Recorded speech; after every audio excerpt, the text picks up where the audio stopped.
Greetings and welcome to a Simmers Morning Skate for VancouverHockeyInsider.com. And it is my pleasure to bring in Jack Michaels, the voice TV and radio for the Edmonton Oilers. Jackie, baby, how are you? I'm good, Rob. Looking forward to the season. Looking forward to getting this started. And Edmonton and Vancouver are going to go home and home right out of the gate. They only played one another 3 times last year. It was a weird schedule. As you remember, like you had Rangers, Islanders 3 times, Oilers, Flames, Oilers, Canucks 3 times, all these rivalries, and you only had 3 regular season games. But back to a normal slate this year for Edmonton, Vancouver, including 2 right out of the gate. Yeah, bang, bang, home and home coming out of the gate starts in Edmonton. I'm going to start the clock right now. We got 6 minutes, Jackie. You just got some bonus time right there. Congratulations. Connor Brown. Okay, he's the big addition up front. Connor McDavid loves him. He was in Toronto. He was in Ottawa for a bit, played a few games with the Washington Capitals, had a bad knee injury. What's the story? Well, I mean, the biggest thing is, we're not where we were 20 years ago. Coming off a knee injury, you're thinking, okay, is he going to be the same player? We've seen so many players in so many different sports come back, and in some cases, they've been improved versions of themselves. I don't think the Oilers need Connor Brown to be an improved version of himself, but if he can be a 2-time, the same guy that was a 2-time 20-goal scorer, you mentioned Connor McDavid, loves him. They played together in Erie in the Ontario Hockey League, and together they ripped up the league. So there's going to be some natural chemistry. Connor Brown took less money, especially from a base perspective, to come to Edmonton because he knows the opportunity within that Oilers top 6. I mean, Edmonton is loaded for bear in the top 6 right now. It was something Edmonton needed to address, getting that 6th guy. And now, geez, with Evander Kane and Zach Hyman and Leon Draisaitl and Connor McDavid and Ryan Nugent-Hopkins, 3 100-point players, and now you bring in another guy that could potentially get 20 for you. Riches abound, assuming, again, Connor Brown can get to the level that he proved he was capable of reaching in both Toronto and Ottawa. Aren't these guys going to be intimidated by a full season healthy Philip Hronik, a Carson Soucy, and an Ian Cole added to the Vancouver Canucks blue line core? Well, that's the biggest thing, along with a return to form from Thatcher Demko, that Vancouver can hang its hat on. Because, as you know, they didn't do much up front. So there's not going to be a great deal of scoring. I mean, I suppose you add some, fourth line grit and Teddy Bluger, but Vancouver is going to need a much better defense. Yeah. Still very top 6 up front. Yeah. And the guy that I think could make a real difference is Soucy. I don't know why Seattle didn't necessarily love him.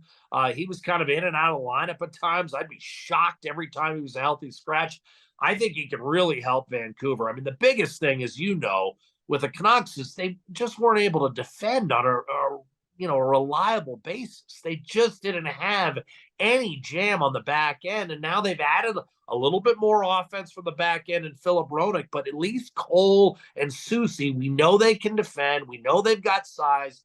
We know they've got a certain veteran presence. I think that's going to help Demko, but that's the key right there. Yeah. I mean, Thatcher Demko cannot play to a 901 again. Otherwise, Vancouver has no chance. They're going to be out of it by Christmas again. But if he comes back as a 915 goaltender, Rob, I don't see. I mean, Edmonton is a favorite. Obviously, Vegas is the returning Stanley Cup champion. Colorado will have some questions. No Landeskog for the entire season, but they've learned to play without him. But outside of that, I think spots, what would you say, 5 through 10 are wide open. And as crazy as it sounds, under Rick Tocchet, they were above 500. Now you could say, the pressure's off. And I agree to some degree. The league is filled with teams that love to play their best hockey, playing out the string and playing spoiler February and March. But where are they in the fall when they need to remain in position? That's what Thatcher Demko will be there for. He's got to return to form and got to give the Canucks a good start to the year so that they're still in contention and can potentially add later in the year. Yeah, they should be a threat. But again, his health is imperative. They melted down in the backup department last year for the most part. And if he is actually, when he's healthy and playing the way he's capable of playing, That is one advantage Vancouver has over Edmonton. So switch over to the Oilers net mining situation and talk about, let's face it, there's still a little bit of about the goaltending and maybe a little bit of the D. Well, most of that relates to Stuart Skinner's uneven playoff performance. But I got to be honest with you, I liked Skinner. I'm not just talking about as a person, but I like the way he carries himself. He seems far older than his years would indicate. That his experience would indicate. And I think Jack Campbell can build off of something. He had a decent second half. He was good in relief of Skinner in the playoffs. I think there might be some competition there, Rob. I'm not sure that you can go, for sure, Skinner 55 and Campbell 27. I think Jack Campbell is going to try to make a run and make that more of an even 40-40 split. But again, it's whether or not you get it done in the playoffs. That's going to be the key. And, Campbell wasn't always good against Tampa. He was very good in Montreal in the series they lost. They lost to Tampa, and he had a couple of up and down games in that series. So it's whether or not they can deliver in the playoffs. Edmonton on the back end, Matthias Ekholm makes them a stronger defending club. Brett Kulak is now slotted properly.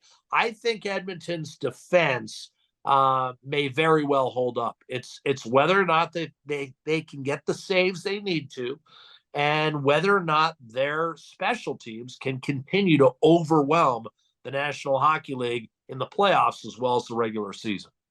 Jack Campbell's been a little iffy in big moments dating back to 2012 World Juniors with Team USA when he was bumped and replaced by a younger John Gibson. So he's a guy that's always been a little uneven in those big moments. So if you have to rely on him. But Skinner ends up as a Calder Trophy finalist, which was Stuart Skinner had a very good year, and it was his first go at the playoffs, and at times his inexperience showed. But again, there's something about Skinner's veneer.